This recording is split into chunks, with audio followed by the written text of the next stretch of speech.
سلامونه حواله کېږي. نن تاسو ته په دې درس کې وایم چې سرطان دی څه او ولې ډېر انسانانو ته مرګ ژوبله وړاندې کوي او هر کال په میلیونونه انسانان د نړۍ په ګوټ ګوټ کې له منځه وړي.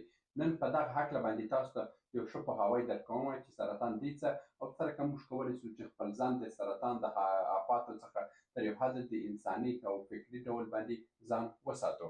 نور اضافه خبرې نه کوو، درس ته ځو. په تېر درس کې که تاسو لیدلی نه اوسئ، لینک کې تاسو ته پرېږدم د ډي ان اي درس تاسو وګورئ چې ډي ان اي ډېر مهم برخه ده چې تاسو په دې درس کې مکملا ډي ان اي تاسو وینئ. یعنې د انسان بدن د څه څخه جوړ دی؟ انسان بدن د ډي ان اي څخه جوړ دی. ډي ان اي د ار ان اي سره یوځای کېږي، سلول جوړوي. سلول هغه حجرې ته وایي، حجره هماغه سل ورته په انګلیسي کې وایي. دغه ډي ان اي سل جوړوي، یعنې حجرې جوړوي، سلول جوړوي. بیا همدغه څو حجرات سره یوځای کېږي، بیا څه شی جوړوي؟ یو عضله جوړوي، یو عضو جوړوي د بدن.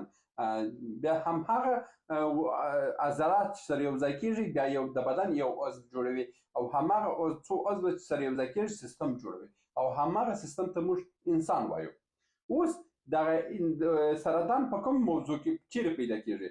سرطان چې دی په اصل کې په همدې حجرې کې پیدا کېږي. حجرې کې پیدا کېږي. دغه حجرې چې تاسو وینئ او دا چې دی دا مهمترین رول د انسان په بدن کې لري، ځکه چې ټول د انسان بدن د همدې حجرات څخه جوړ دی. د سرطان اصلي دا کوم حجره چې په سرطان اوري دې ته نیو پلازماټیک ورته وایي او دا هغه عضو دی چې د انسان په بدن کې د انسان ساختماني سیستم جوړوي. یعنې ټول رول د انسان د بدن چې دی همدغه حجره جوړوي، مګر وروسته دا حجره چې ده ناراضه کېږي د بدن څخه او ځي تخریب جوړوي.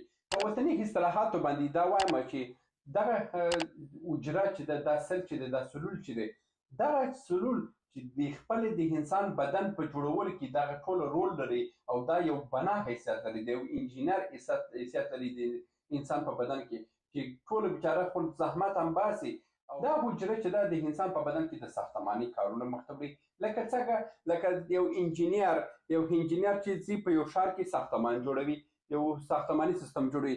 دا دلته ښار سو او دا ښار چې دی دلته مثلا د کور جوړوي، دلته ګلدان جوړوي، دلته سړک جوړوي او دلته د موټر ځای جوړوي.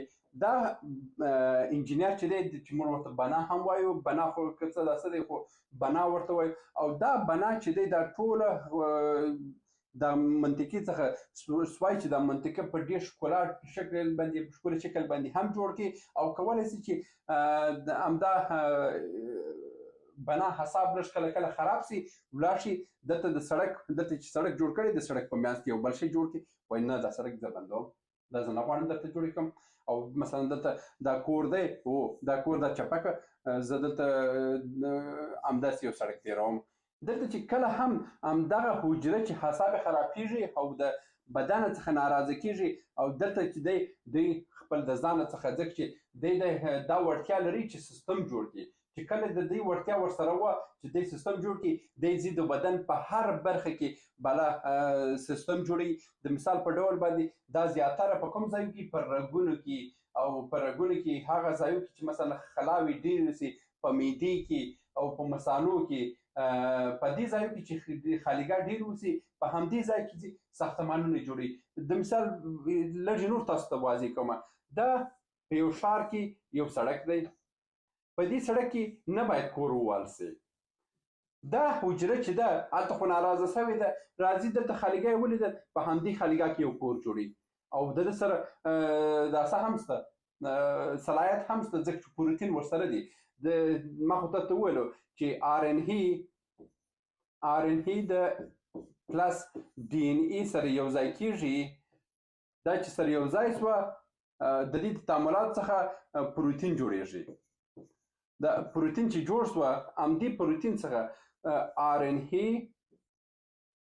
ای پلس ډي ان ای پلس پروتین دا شوه مساوي کېږي په سل، یعنې حجره دلته تشکیلي، یعنې سلول دلته جوړېږي. یعنې د دې سرطان د حجرې سره دا ټول شیان خو شته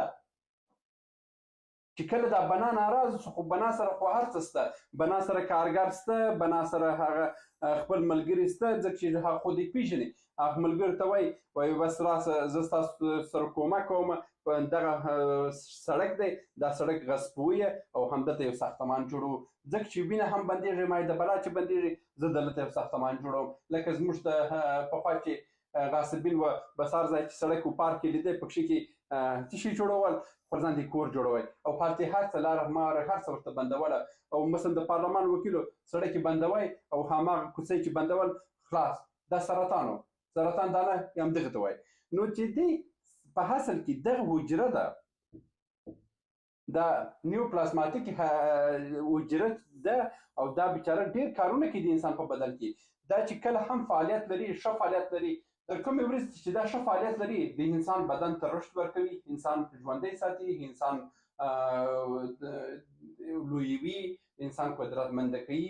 دا ټوله د همدې نیوپلازماتیک حجرې د طریقې کېږي. خو چې کله دلته د ډي ان اي شکست په منځ کې راځي، چې کله ډي ان اي خرابه شوه، تاسو دا وینئ چې دا په یو نورمال حالت باندې دغه حجرې فعالیت چې دی په ډي ان اي په کنټرول کې ده.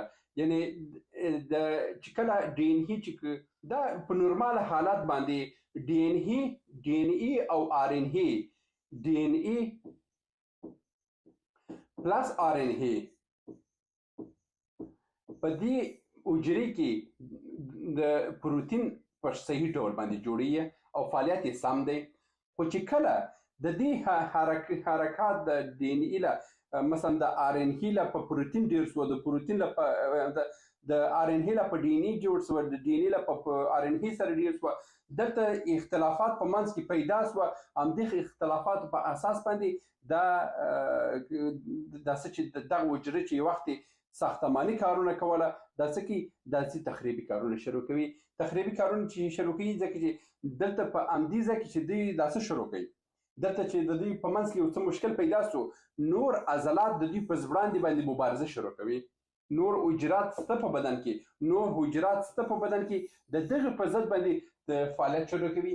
دا چې د پوه شو چې دلته زما پر ضد باندې فعالیتونه شروع دي، دی څه کوي، دی د هماغه اصلي ځایونو څخه تشته کوي او راځي. چیرې راځي؟ مثلا رګونه خالي دي، په همدې رګو کې فعالیت کوي.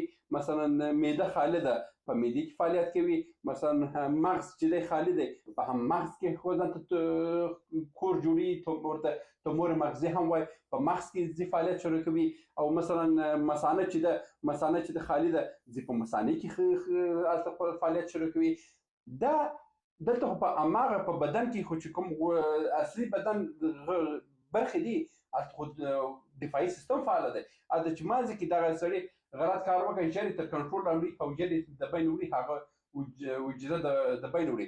مګر کوم حالت راځي چې دا حجره نور دفاعي سیستم د دفاعي سیستم څخه تښتي. اوس موږ په خپل بدن کې ستونزه څه شي ده؟ ستونزه دا ده چې موږ په بدن کې هغه خپل خوراکونه په صحیح ډول باندې نه کوو. د مثال په ډول باندې موږ ځو په لمر کې کښېنو، لمر چې دی مواره بنفش اشیاء لري او هغه موږ خپل په پوست باندې هغه د لمر ضد کریم نه ویو چې د لمر هغه اشیاء وساتي، چې هغه اشیاء کله بدن ته داخل شوه، دلته هغه تخریبي کارونه کوي. ټول دفاعي سیستم په هماغه باندې فوکس کوي، توجه کوي. مثلا موږ ځو خوراکونه کوو، هماغه خوراکونه چې دي د یوې شپې لا بلې شپې ته پرېږدو، بلې شپې لا بلې شپې ته پرېږدو، په همدې ډول باندې میکروبونه راځي او میکروبونه زموږ بدن ته راځي. زموږ ټول دفاعي سیستم په هماغه باندې اخته دی. نو چې دلته دفاعي سیستم په نور موضوعاتو باندې اخته شو، دلته پاتې شو دا خوابدې حجره، خوابدې سلول. او دا خوابدې سلول چې دی دا څه کوي، د دې ځای څخه ځي او د دې ځای څخه چې ولاړی ځي په داسې باندې په خالیګاو باندې. هماغه خالیګاو کې هلته ما درته ویل د سړک په منځ کې یو ساختمان جوړوي او وینه بندوي. دا چې بیا سرطانونه په څو قسمه دي، مثلا د وینې سرطان جدا دی، دا په رګونو کې پیدا کېږي. دوی هلته یو ساختمان جوړوي او هغه ساختمان وینه په انرژي تبدیلوي. او دا چې زیاتره کسان خپل وینه د لاسه ورکوي، هغه وینه په انرژي تبدیلېږي. مثلا بیا په معدې کې چې کوم سرطان جوړېږي، په سینو کې سرطان جوړېږي، د رحم سرطان چې دی هغه په نورو درسو کې تاسو ته وایم، خو نن مې تاسو ته وویلو چې سرطان په اصل کې د انسان په بدن کې شته، د ټولو په بدن کې دغه حجره شته. دا حجره بیچاره خپل فعالیتونه کوي، خو وروسته دا ده چې کله ډي ان اي د ډي ان اي او د ار ان اي فعالیتونه سره صحیح نه شوه او دلته یو ستونزه پیدا شوه. بعضې خلک جنتیکي ستونزه لري، حتی د موره پیدا شوه، بعد څو کاله هماغه ډي ان اي او ار ان اي چې د په صحیح ډول باندې کار نه کوي، هغه ته د بدن کې سرطان پیدا کېږي. ډېر ماشومان کې دا پیدا کېږي چې هماغه سیستم کار نه کوي او هغه په سرطان اوړي او هغه د بین وړي. او ډېر کسان دي چې بیا په عمر مخ پر ډېرېدو شو، بیا هلته دغه ډي ان اي خپل فعالیت د لاسه ورکوي او د بین وړي. د اوس لپاره د دانشمندانو په دې باندې کار شروع کړی دی چې د دې لپاره واکسین جوړوي چې تاسو واکسین وکړئ او د هغه واکسین په اساس باندې دا کوم دا څه چې دي ډي ان اي او ار ان اي چې دلته د حجرې کې د بینه ځي، بیا هماغه سره راټینګ کړي او کنټرول کړي. د دې سره به انشاءالله چې ډېر بشر سره لوی کومک وشي. اوس هم سرطان په ابتدایي مرحلو کې کنټرولېږي، مګر چې تر ابتدایي مرحلو باندې واوښتل بیا ماته تر کنټروله وځي. نن په دې باندې انشاءالله چې پوه شوي وو چې سرطان څه شی دی، د کوم ځای پیدا کېږي او څه رقم فعالیت کوي.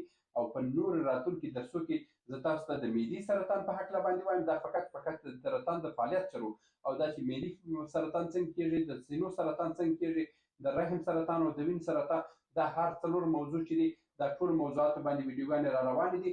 د کلیوال پښتو چینل کې سره یو ځای شئ، انشاءالله چې په هلته تاسو روزمره علمي ویډیوګانې لیدلی شئ. تر بیا هم په الله سپارم، خپل کمنټونه خپل لایکونه مه سپموئ راباندې، نور وخت نه نیسم.